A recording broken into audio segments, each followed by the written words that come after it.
রাজ্যসভায় সংখ্যাগরিষ্ঠতা হারালো বিজেপি। শনিবার রাজ্যসভার 4 সাংসদের মেয়াদ শেষ হয়ে যাওয়ার সঙ্গে সঙ্গেই রাজ্যসভায় বিজেপির শক্তি কমে দাঁড়ালো 86। যে 4 সাংসদের মেয়াদ শনিবার শেষ হয়েছে তারা হলেন রাকেশ সিনহা, রাম শাকাল, সোনাল মানসিং এবং মহেশ জেঠমালানি।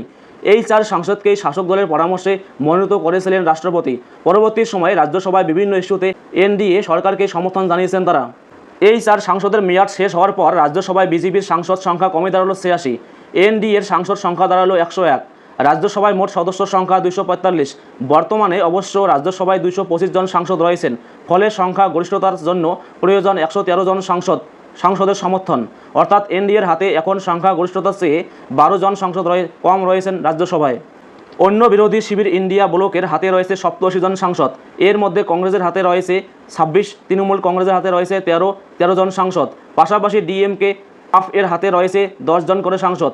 অন্যদিকে বিআরএস এর মতো কিছু দল রয়েছে যারা বিজেপি অথবা কংগ্রেস কোনো দলের সঙ্গেই নেই। এছাড়াও কয়েকজন নির্দল সাংসদও রয়েছেন। বর্তমান সমীকরণের ফলে রাজ্যসভায় কোনো বিল পাস করানোর জন্য বিজেপির অন্তত 13টি ভোট প্রয়োজন।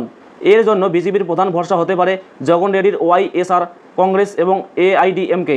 ওয়াইএসআর কংগ্রেসের হাতে রয়েছেন 11 জন সাংসদ এবং এআইডিএমকের হাতে রয়েছে 4 জন সাংসদ।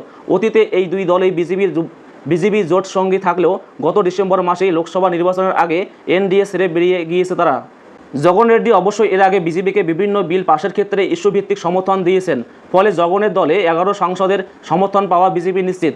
অতীতে ওয়াইএসআর কংগ্রেসের মতোই বিজেপিকে ইস্যুভিত্তিক সমর্থন দিয়েছে নবীন পট্টনায়কের বিজু জনতা দল বা বিজেডি। কিন্তু সদ্য সমাপ্ত বিধানসভা নির্বাচনে বিজেপি তাদের উড়িষ্যায় ক্ষমতাচ্যুত করার পর এনডিএকে তারা আর সমর্থন করবে না বলে জানিয়ে দিয়েছেন নবীন পট্টনায়ক। এরপরেও সংখ্যা গরিষ্ঠতা পেতে সমস্যা হলে মনোনীত সদস্যদের সমর্থন চাইতে পারে বিজেপি। সাধারণত এই মনোনীত সদস্যরা শাসক দলকে সমর্থন করে থাকেন। এই মুহূর্তে রাজ্যসভায় 20টি আসন ফাঁকা রয়েছে। তার মধ্যে 11 জন সাংসদ বিভিন্ন রাজ্য থেকে নির্বাচিত হয়ে আসবেন। এর মধ্যে 2টি করে আসন ফাঁকা রয়েছে মহারাষ্ট্র, অসম এবং বিহারে। 1টি করে আসন ফাঁকা রয়েছে হরিয়ানা, রাজস্থান, মধ্যপ্রদেশ, তেলেঙ্গানা এবং ত্রিপুরায়। এর মধ্যে অসম, বিহার, রাজস্থান, মধ্যপ্রদেশ এবং ত্রিপুরা থেকে 60টি আসনের নিশ্চিত জয় পাওয়ার মতো বিধায়ক সংখ্যা রয়েছে বিজেপির হাতে। সঙ্গী দলগুলির বিধায়কদের পুরো সমর্থন পেলে মহারাষ্ট্র থেকে 2টি আসনে জিততে পারে বিজেপি যদি এই 9টি আসনেই জেতে এবং ওয়াইএসআর কংগ্রেসের সমর্থন পায়, সেক্ষেত্রে তারা সংখ্যা গরিষ্ঠতা প্রমাণের মতো সংখ্যা পেয়ে যাবে। এছাড়াও জম্মু কাশ্মীর থেকে রাজ্যসভার 4টি আসন ফাঁকা রয়েছে। জম্মু কাশ্মীরে কয়েক মাসের মধ্যে ভোট হওয়ার সম্ভাবনা রয়েছে। তেলেঙ্গানা থেকে রাজ্যসভার আসনটি সম্ভবত কংগ্রেসে জিতেই দেবে।